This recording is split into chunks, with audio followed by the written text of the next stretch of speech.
Salam, mövzumuz 6-cı sinif 22-ci mövzu duru xəmirdən məmulatların hazırlanma texnologiyasıdır. Xəmirin hazırlanması üçün əsas ərzaq undur. Un nədir, nədən hazırlanır? Un, buğda, qarğıdalı, çovdar və digər dənli bitkilərin üyüdülməsindən əldə edilən məhsuldur. Bütün dənli bitkilər insan orqanizmi üçün lazım olan bir çox qidalı maddələrin, karbohidratların, zülalların, yağların, mineralların daşıyıcısıdır. Taxıl növündən asılı olaraq un, buğda, çovdar, qarğıdalı ununa ayrılır. Deməli, un, buğda, çovdar, qarğıdalı ununa ayrılır. Unun keyfiyyəti, onun rəngi, ətri və dadı ilə müəyyən edilir. Bişinti məhsullarının keyfiyyət göstəricisi köpmə, dad və xarici görünüşünə görə müəyyənləşdirilir.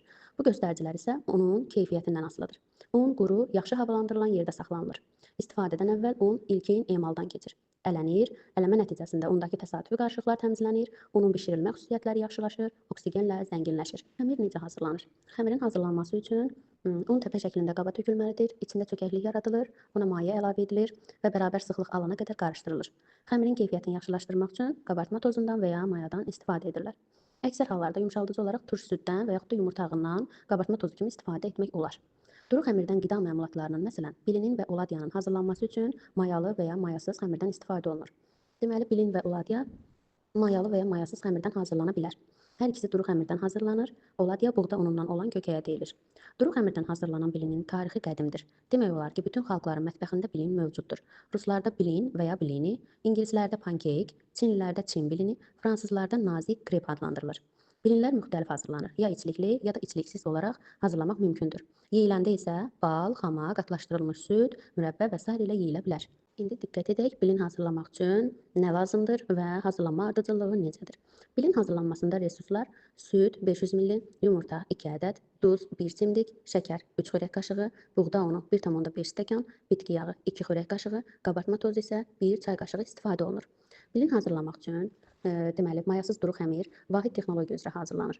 Bütün mayasız xəmirlərdə nədən istifadə olunur? Yumurta, duz və şəkər.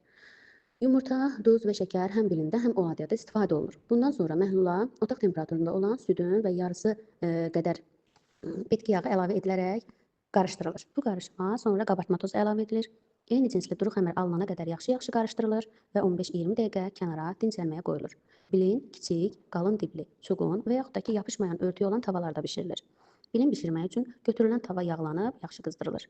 Tavanı yağlamaq üçün mətbəx fırçasından istifadə edilir. Xəmir kiçik çömçə ilə tavaya tökülür. Bilinin alt tərəfi qızarıb, üstündə dəliklər yarandıqda onu çevirmək lazımdır. Hazır bilinlər üst-üstə yığılır, kərə yağı ilə yağlanır. Bilin masaya ərinmiş kərə yağı, xama, mürəbbə, bal və s. ilə verilir. Bilinlər çox vaxt kəsmik, qiymə, düyü və s. içiliklə konvert və yaxud da borucuq şəklində bükülərək qızardılır. Azərbaycanın şimal-qərb bölgəsinin, əsasən Zaqatala, Balakən rayonlarının milli mətbəxinin əsas yeməyi duru xəmirdən saz üzərində bişirilən maxaradır. Deməli, Azərbaycanda da duru xəmirdən hazırlanan milli mətbəxin yeməyi oldu maxara. Dadı bilinə oxşasa da bişirilmə qaydası fərqlidir. Maxara öz formasına görə günəşə bənzəyir. Maxara sacda bişirilir, xəmirin kənarları süzülərək günəş şüalarını xatırladan saçaqlar əmələ gətirir.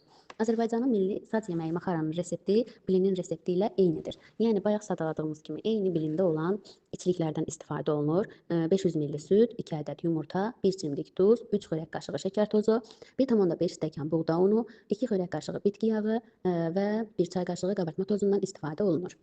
Maxara hazırlanması necədir? Ardıcıllıq necə baş verir?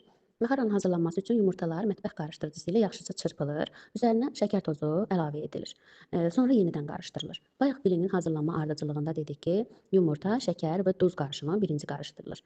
Burada nə deyirik? Deyirik ki, yumurta birinci mətbəx qarışdırıcısı ilə yaxşı qarışdırıldıqdan sonra üzərinə şəkər tozu tökülür, sonra yenidən qarışdırılır. Bundan sonra məhlula süd əlavə edilir.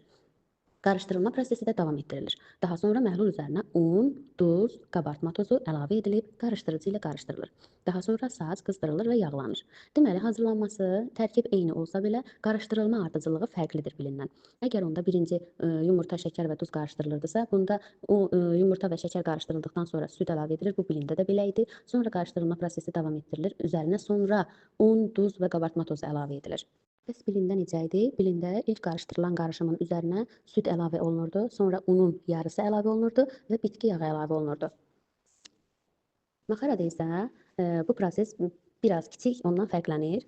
Çünki üzərinə un birinci əlavə olunur, sonra duz, sonra qabartma tozu əlavə edilir, qarışdırılır. Gördüyümüz kimi burada bitki yağı istifadə olunmur. Bilində mayasız xəmir olduğu üçün qabartma tozundan istifadə edilmirdi, ancaq maxarada qabartma tozu istifadə olunur. Hazırlanan xəmirdən 1 stəkan sacın üzərinə tökülür və hər iki tərəfi qızardılır. Maxara bişirildikdən sonra siniyə qoyulur. Üzərinə kərə yağı çəkilir və süfrəyə verilir. Maxara balla, şirin çayla və ya sadə şəkildə yeyilə bilər. Təhlükəsizlik və sanitariya qaydalarına diqqət edirik. Maxara hazırlayarkən sacı evdən kənarda, onun üçün ayrılmış xüsusi yerdə yerləşdirmək lazımdır. Alovlanmış sacı nəzarətsiz qoymayın. Ocağı yandırmağı başqalarına etibar etməyin. Maxara hazırlayarkən küləyin üfürüb alışdırdığı qığılcımların uzun məsafəyə səpələnə biləcəyini unutmayın. Əks halda közərmə başlayar və nəticədə yanğın baş verə bilər. Sacı böyüyən ağacların yaxınlığında yerləşdirməyin. Sacı yandırmaq üçün tez alovlanan və yanan mayələrdən istifadə etməyin. Kibritin yandırılması zamanı yanar, buxarlanar, sizi odlaya bilər.